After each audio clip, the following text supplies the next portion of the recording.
All right, so moving right along in Rudolf Steiner's Outline of Esoteric Science, we're on the last section of Chapter 5, which has been Knowledge of Higher Worlds, Steiner's description of initiation into the higher worlds through the development of the faculties of imagination, inspiration, and intuition.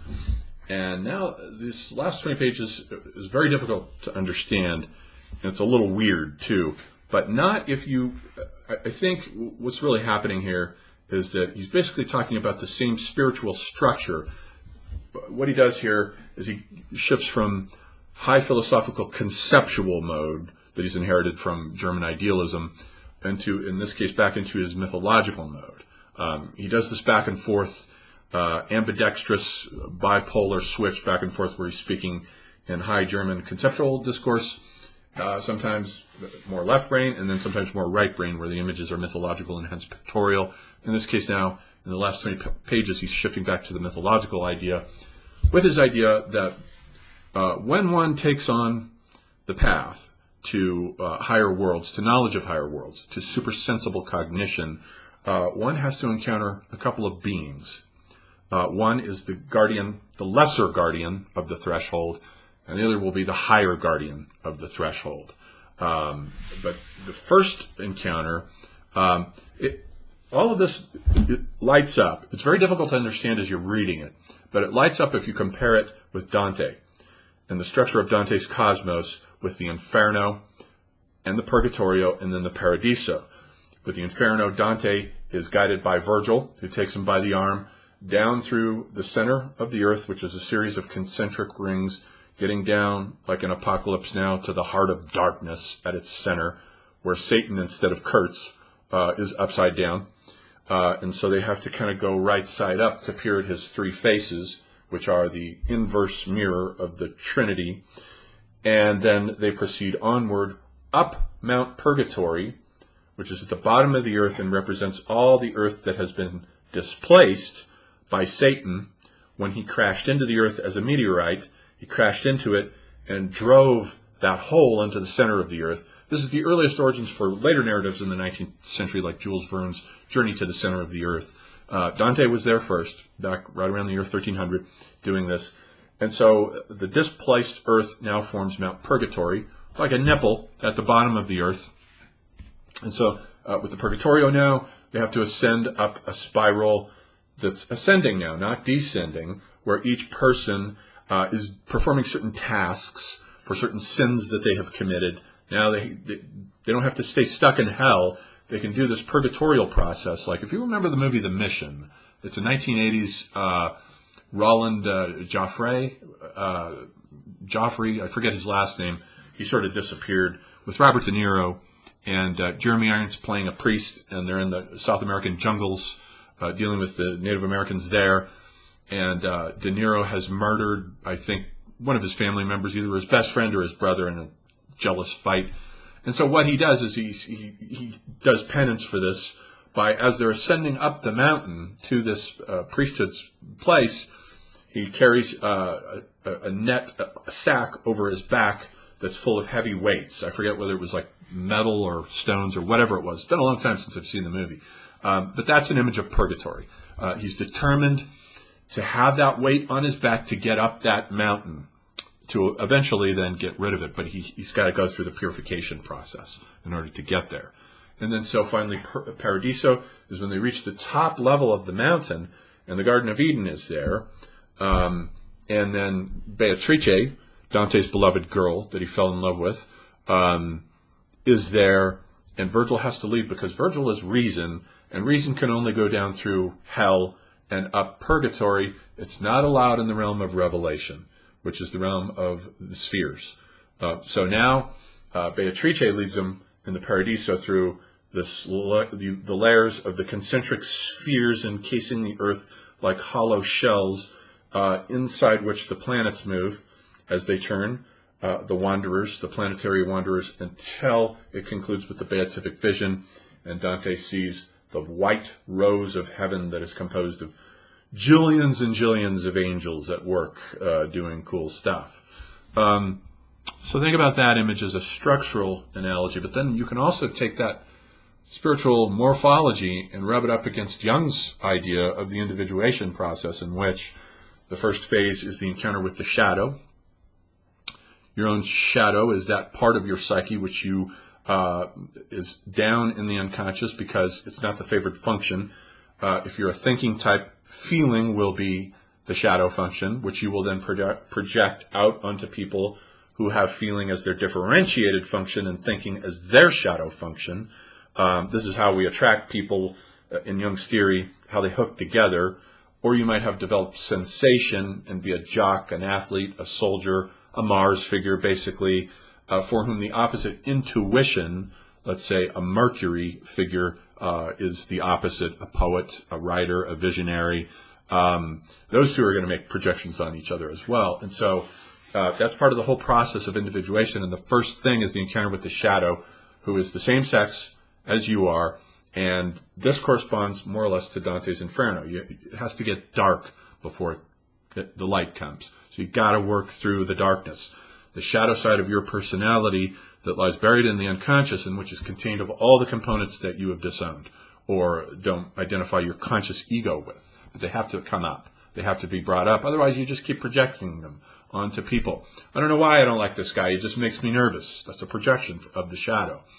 And then, so the second phase then is the encounter with the anima animus, which in alchemy, now this, you can also, a third system that has the same spiritual morphology is, of course, alchemy, which Jung worked on in his later years, where the first phase is called the negrito, which means you take the metals and you melt them down, you apply fire to them and melt them down.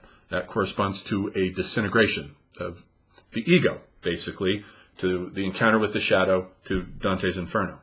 The second phase is the purification phase, where the metals are then purified and certain base elements in them are separated out, a little bit like the Vedic Aryans producing ghee, which is a form of butter whereby the fat has been purified out of it. So it has no fat in it whatsoever, so it's been purified. Same thing with these base materials. They're put through a process called the albedo, the whitening, which purifies them, and is always pictured in alchemical language as a king and a queen. Sulfur and Mercury, a king and a queen meeting each other, which corresponds to Jung's animus phase of the individuation process and to purgatory in Dante's Mountain. They all have to do with the purification process, in Jung's case of relating to the opposite sex, wherein the man has the anima as the female side of his personality that is buried in the unconscious, that he projects onto women that he thinks are attractive, that he wants to be with.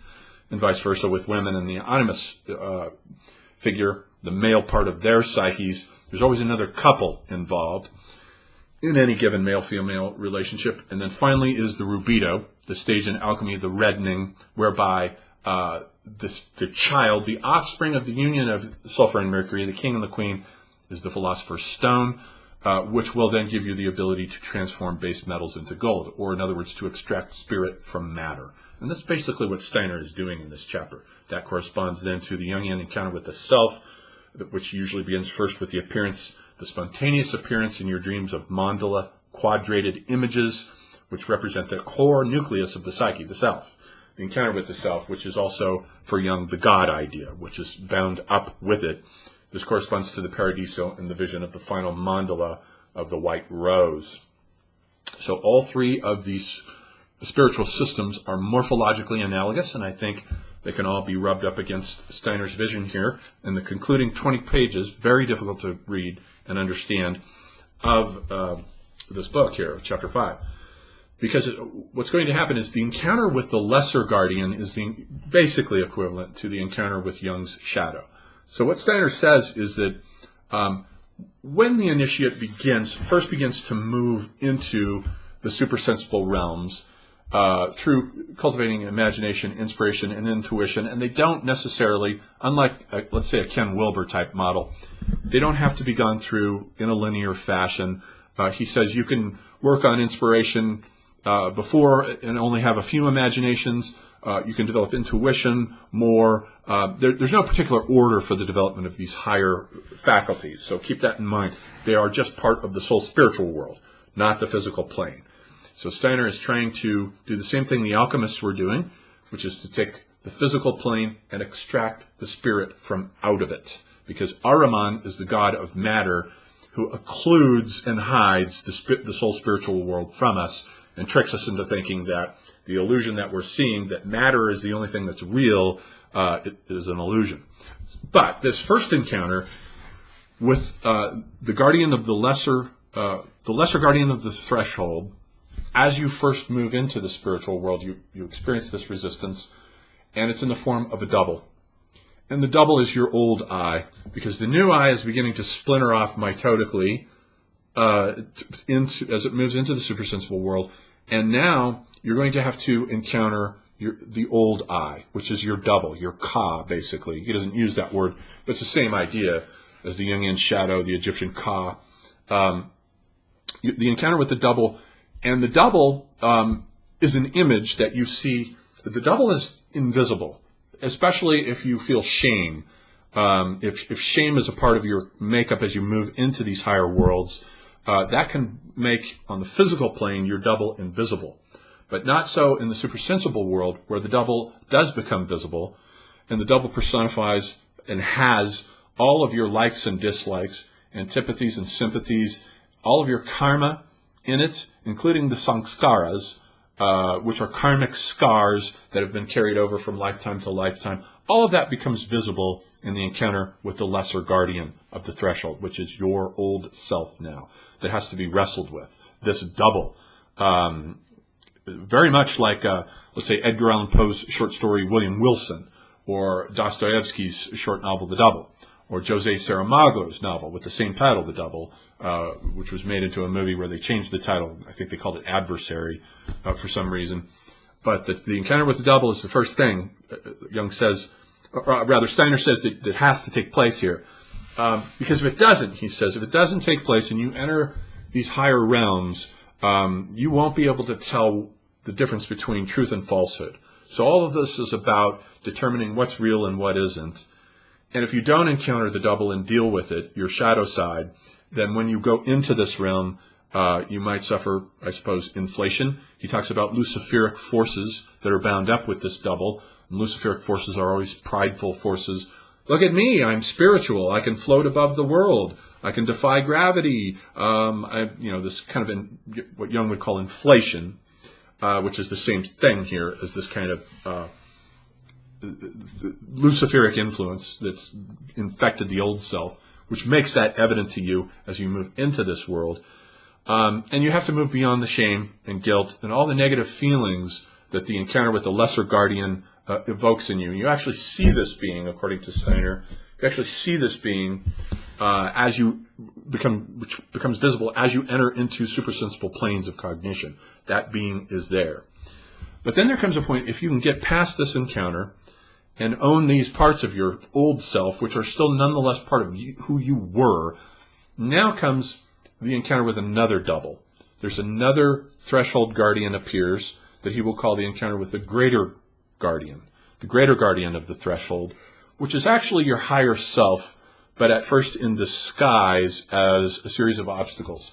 So your higher self now appears before you as a second kind of a double, showing you what could happen on your spiritual path, but these are the obstacles in the way that you have to get through first, work through from karmic reasons that have to be worked through. So whereas the encounter with the lesser guardian was the past you, who you were, and also a mirror, everything in the spiritual realm mirrors yourself, who you are. And so you have to pass the first guardian, and the second guardian then shows you these obstacles, which if you can get past, then step by step, moving into the higher world, the guardian changes into the greater guardian and actually changes its form, because when you're in the supersensible realm, and he says the same thing is true for after death. After you die, you also encounter the double. You also have to wrestle with this as you're doing your life review, which plays out in reverse sequence. You also have to encounter this as well. So better do it here. It's better to work it out here while you're physically incarnate on the lowest plane in the universe, the concrete world. So the higher being then can only there's certain comparisons with Heidegger, too, with Heidegger's idea of how entities conceal themselves and unconceal themselves. And it's not a matter of truth and falsehood, but the degree to which an entity unconceals itself. And this entity is your higher self, who only unconceals portions of what is possible as you move up through these different levels. And every level you move up to, whether it's imagination moving up then to, inspiration, then into intuition, there are always higher levels. Steiner just doesn't name them in this book, but he says there are levels that are higher than that. They just keep going. But your higher self will only manifest itself bit by bit as you're moving up through these levels. And then this being will transform into the Christ being. The greater guardian of the threshold now becomes the Christ being, which had been disguised as you in the soul world. You have the imagination world, which is the world of pictorial images, the Jungian collective unconscious. And then beyond that is the world of inspiration, where those images disintegrate and you turn inward, and it's a subjective glance into the depths of the soul and looking at the mechanics and machinery, let's say, of how these images came out of you and were produced. And then you move up into the intuitive world, the realm of intuitive cognition, and you can see the spiritual world now for how it really is. And this becomes a revelation to you as this being then transforms into the Christ being, who is a being who has come down from the sun. He's the ruler of the sun, basically, the high being of the sun. And your knowledge, he says, as you've gone through this book and as you go through spiritual training, the ultimate realization that you will come to realize, which is purely spiritual and therefore valid for everyone, whereas not the soul level. Inspiration is inward directed and is subjective and is only aimed at the soul level, whereas intuition is outer directed, the intuitive faculty, to the spirit world and is objective about the spirit world. But if you don't have these encounters, then you could be deceived about what you see in the spiritual world. So the encounters with these two entities have to take place. Then you realize that you are a microcosm of the macrocosm.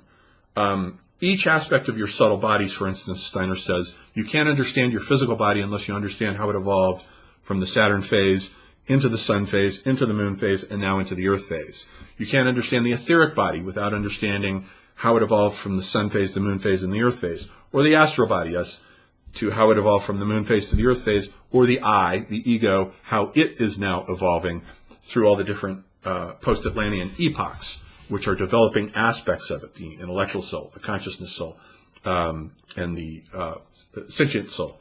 Those are all three aspects of the soul that in the spiritual world actually separate into thinking, feeling, and willing. On the physical plane, in average every ordinary day experience, those three faculties of thinking, willing, and feeling are held together like three horses by the charioteer of the I, let's say.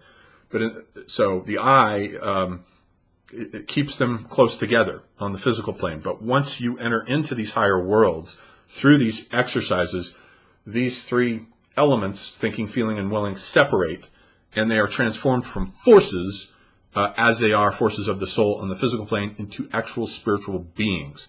Each one becomes a separate being, and then the missing fourth, as everyone who's studied Jung knows, in any triad or trinity, there's a missing fourth there somewhere, and the missing fourth is that double, the first double that you encountered, the old I, the guardian of the lesser threshold, splits off, and you are confronted with it. You can see your old I as an actual being in front of you, just as you can, the guardian of the lesser threshold, just as you can see your higher self, the guardian of the higher threshold, in front of you. In the spirit world, these become separate entities, separate beings, actually. And then so the final realization is this micro-macrocosmic correspondence, that I am a mirror of the entire cosmic evolution of the world. And so this is kind of the appearance of a mandala, the white rose, the ultimate realization of basically Steiner's mandala here. And notice that, as Jung says, every mandala is a quadrated image. He's got four subtle bodies, four bodies, the physical body, the etheric body, astral body, and the I, and they each correspond to one of four phases of Earth evolution: the Saturn phase, the Sun phase, the Moon phase, the Earth phase. There's four of them. So they do make a mandala. This ultimate realization is morphologically analogous to the Jungian individuation process only Steiner is calling it the initiation process. Whereas I think Jung's individuation process has more to do with the soul and the uniqueness of the soul and becoming who you are in essence. Steiner's process is more interested in the spirit, in transubstantiating the soul into the spirit so that you can see what Ahriman has been hiding from you, namely the supersensible world that is hidden behind the facade of this physical world of rocks and stones and trees and animals that only appear to you as the ultimate reality. But that's the trick of Ahriman. He's being deceptive, and so Steiner's process is about extracting the spirit from the material world, transforming the world into a piece of stained glass so that it becomes transparent to the transcendent, as Jean Gebser puts it, for the integral consciousness structure. And then once this whole process of macrocosmic correspondence happens, then you see the higher self as the Christ being. This is the being who will lead you on upward into higher and higher levels of the evolution of your soul.